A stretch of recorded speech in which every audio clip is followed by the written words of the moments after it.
everyone, welcome back to Liz Sews and the next video in my Disney Bounding in the Bedroom series. So today I thought I would start tackling the corset for Maleficent. I printed out a pattern. This one is, I believe, the Sylvia overbust corset pattern from Marina Black. And then I've just sketched on here lightly sort of like changes that I wanted to make to the style lines to sort of give me a roadmap of how I make those changes to my pattern pieces. So I marked in what I think is where the full bust point is, the under bust point, the waist. That gives me a little bit of idea where I want to make those changes to. The main ones being that I want to extend the piece 1 and 2 up into a point over the bust here, but I also want to drop them down to the under bust point in the center front. So I'm going to have a much shorter bust that goes into this because I am dropping this down quite low, and then I'll have lacing up the center front above the bust. I also want to do some changes down here. I want to have like a notched cutout on the bottom center, and then I want to kind of do exaggerated hips. So I have made those sort of like rough alterations to my pattern pieces, and I'm going to go ahead and cut them out of some practice couture just to get an idea of what the shape looks like. Once I put it together, I can play around a little bit more with the hips. I might add in some gore pieces or something like that because I do think this hip is quite exaggerated. What I am thinking of it is I want it to be sort of like very exaggerated to the sides, like out to the side, but not have a lot of extra volume to the front, if that makes any sense. So that's how I started out, just by like sketching in over top of the pattern technical drawings. That way I could at least see which pattern pieces are going to be affected. I think it's mostly going to be 1, 2, 3, and 4.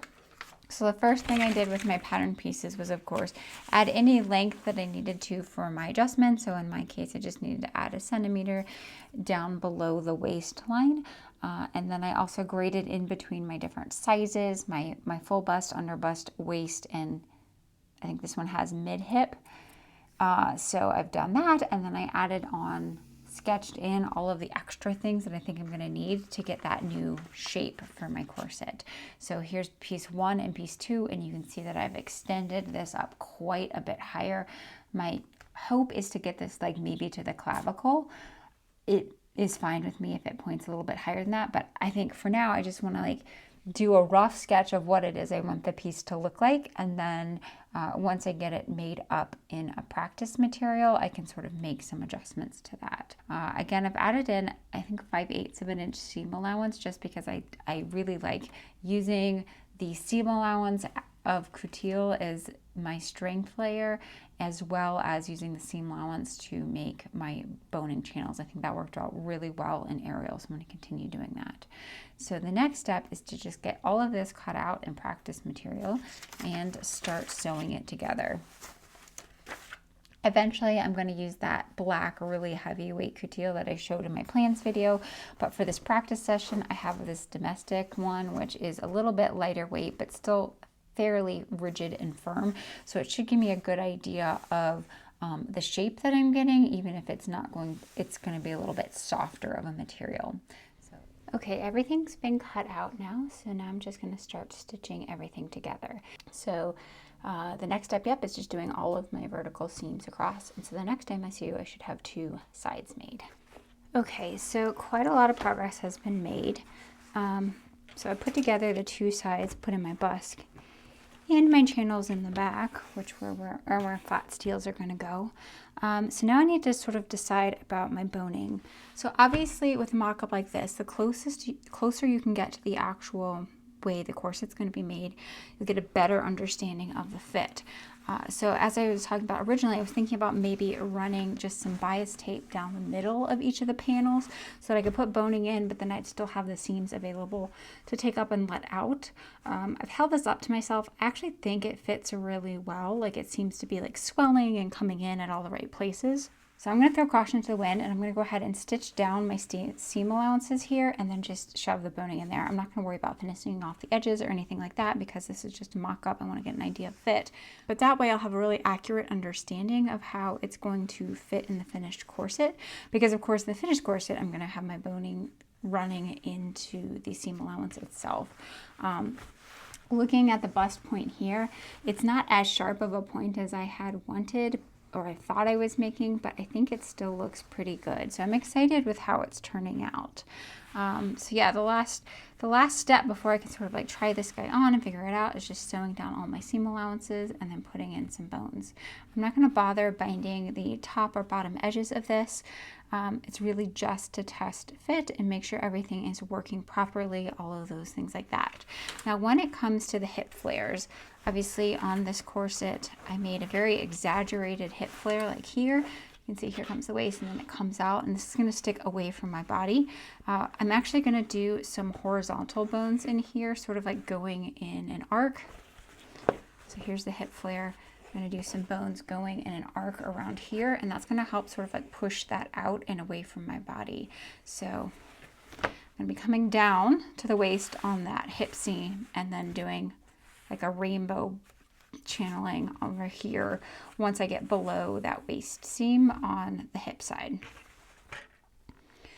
Okay, so I have just sewn in those channels. You can see on the inside I've just sewn in along the seam allowance, and then of course on the hips here I've done those rainbow channels, which will help sort of like push the hip outwards.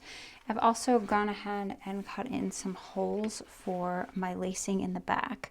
So I'm not going to bother with grommets or anything like that. So the last thing to do is just slide in some bones, and then I can try this on. Okay, so I have some wins and some losses. I really like how the bust is looking. Looks like there's more than enough room in there for me. I am going to sort of cut down the side area here because I think that this is too far into my underarm. So I've just sketched in with a pen on the top of that cup there so I can know where it is I want to sort of like trim it down. And I think when I do that and I come up here at a sharper of an angle, I'll get more of that like definitive horn point that I'm looking for. In the finished corset, this is going to be laced up in this section here, but I'm just wearing a tank top underneath for now for modesty purposes. The hips were less successful on this. I tried doing those like sort of rainbow boning channels in them, and that really didn't work at all. It just really flattened them down close to the hip like this. So my two options are to either make it fitted around the hip, which, you know, I mean, it's still a pretty dramatic hip spring on this, but I don't know, I really like the points. I think what I'm going to do is just one continuous, like right now I just have a little bone sitting in this hip that goes from my waist down to the tip. I think what I'm going to do is one continuous channel that runs from the side through the waist and out. Maybe that would be a little bit better. And then maybe running a channel straight along the bottom here, and then another one straight along the bottom in the back to really sort of like point it out, because I really like that sort of like aspect of it. It makes it really fantasy. So I think that is the plan. Trying to like think like, where do I need structure to keep it pointed out? Yeah, I think I need structure along the bottom hemline, and I think that would help get those points sticking out straight and staying like that. Just with that little bone, just the straight bone in it now, you can see they sit up pretty straight on their own. So the back has like hardly any lacing gap in it whatsoever, and I don't know if that is a side effect of the fabric, or I do need to cut this pattern down a little bit, because when I sized myself for it, it was several months ago, and I've been working out since then, so it's not fitting. I don't know. I think I'm going to leave it the way it is. I'd rather have just like a small lacing gap. Yeah, I think it's fine. I think it looks pretty good.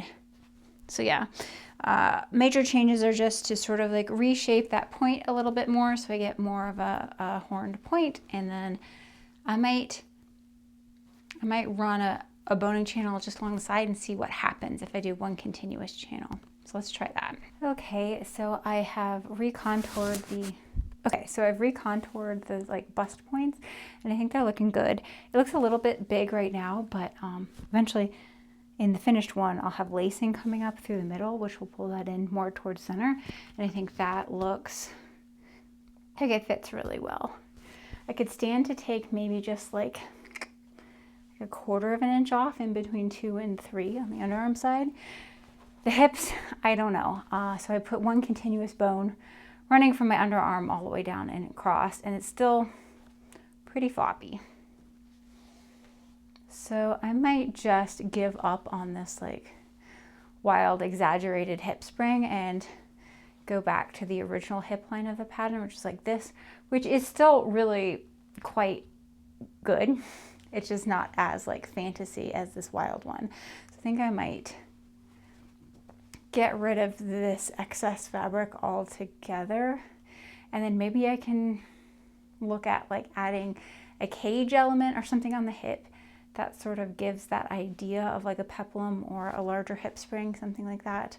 But then have the corset sit more fitted against the body. But all in all, I think I'm pretty happy with the results of this mock-up, and I feel pretty comfortable about going forth and making the final corset just with those hip excess removed.